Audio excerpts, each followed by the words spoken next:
In this video, I'm going to show you the method I use to clean laminate flooring.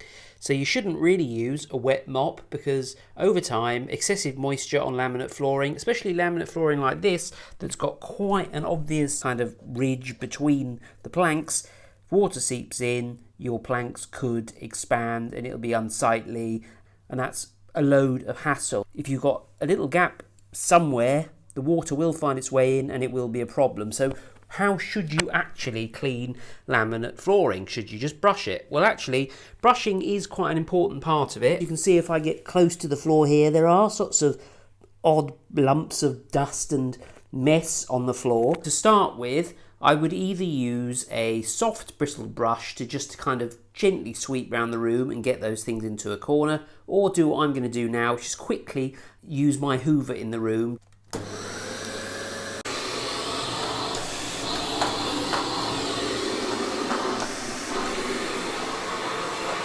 So I use the Flash Speedmop wet cloths, antibacterial apparently. It's quite cheap, to be honest. I got this set which came with this and two of these.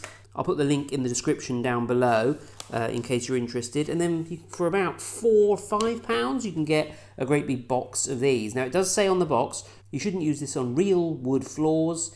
Yeah, it's kind of only suitable for laminate and vinyl, and thankfully I have vinyl planks in the kitchen and laminate flooring in the other rooms.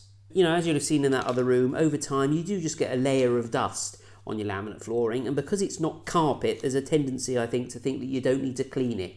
But boy oh boy, you really do need to clean it. Little tip when you're opening these or you're opening this, there is actually a load of the sort of Flash liquid in the bag to keep the cloths moist. If you tip the bag over like that, all the liquid will come out and it'll go on the floor, and you might as well have just spilt a bottle of water all over the floor, so don't do that. Each of these contains 3 cloths, and here's one of them here. It's very, very wet. I'll attach it and you can see how it's supposed to attach.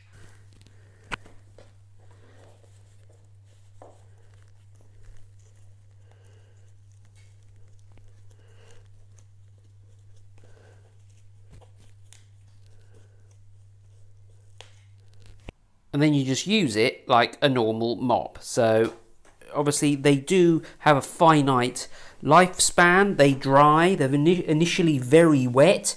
You can probably see, actually, if I lift that up now, it's probably already covered in muck on the bottom of it. So I'm probably going to have to, given that I haven't actually cleaned this laminate flooring since I installed it in this room, I'm probably going to have to use, I reckon, about 3 refills just in this room. You can kind of twist it like that to get it into little nooks and crannies, which is quite useful for cleaning. Getting under right under there, which is good, and indeed under the edges of things that are slightly raised off the floor.